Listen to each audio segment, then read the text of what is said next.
In August 1860, 15 men clad in thick woolen exploration gear gathered in Melbourne with their camels and supplies ready to embark on a historic and ambitious journey to cross the vast Australian continent. Robert O'Hara Burke, a bold and inexperienced commander, led the massive expedition out of the city as cheering crowds watched the cavalcade disappear into the horizon, marking the official start of a perilous venture. By October 1860, the group reached the Menindee region where Burke made the fateful and controversial decision to split his force into two, leaving the slower support team behind to rush ahead. The pace of the remaining 8 men turned punishing as they pushed through the scorching desert heat, with Burke driving his team forward with an iron hand that began to fracture the morale of his weary soldiers. In December 1860, at the remote Cooper Creek camp, Burke and 3 chosen companions parted ways with the rest of the team, leaving behind a surplus of supplies and precious equipment to pursue the finish line.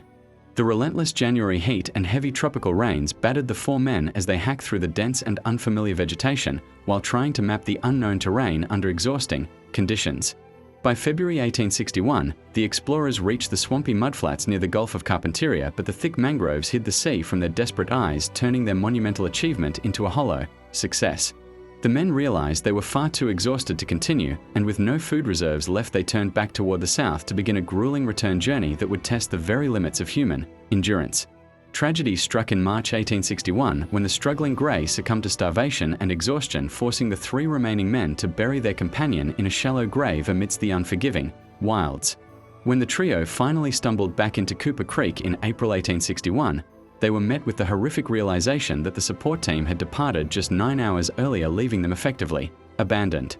A frantic search of the campsite revealed a hidden cache of food and a note left by the departing team confirming the fatal timing that had sealed their miserable fate in the heart of the desert. As May 1861 arrived, the condition of the explorers deteriorated rapidly, with Wills scribbling his final poignant diary entries as he waited for a rescue that felt increasingly unlikely to come.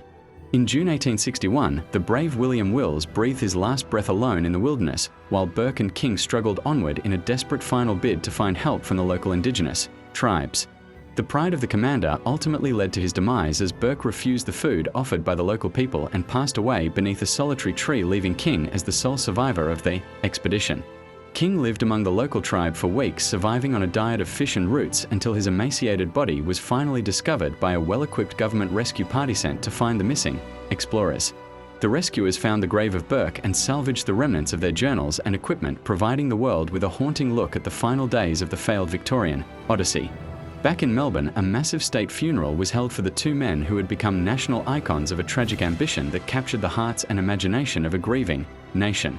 Today, the tree at Cooper Creek stands as a silent sentinel marked with the word dig, serving as a grim reminder of the fatal error that cost the lives of those who sought to conquer the Outback. The expansive Australian desert remains a place of profound mystery and silence, where the winds still seem to whisper the names of those who vanished into the vastness of the uncharted wilderness. The tale of the Burke and Wills expedition remains one of history's most harrowing stories of human ambition and the devastating price of arrogance in the face of nature's raw power.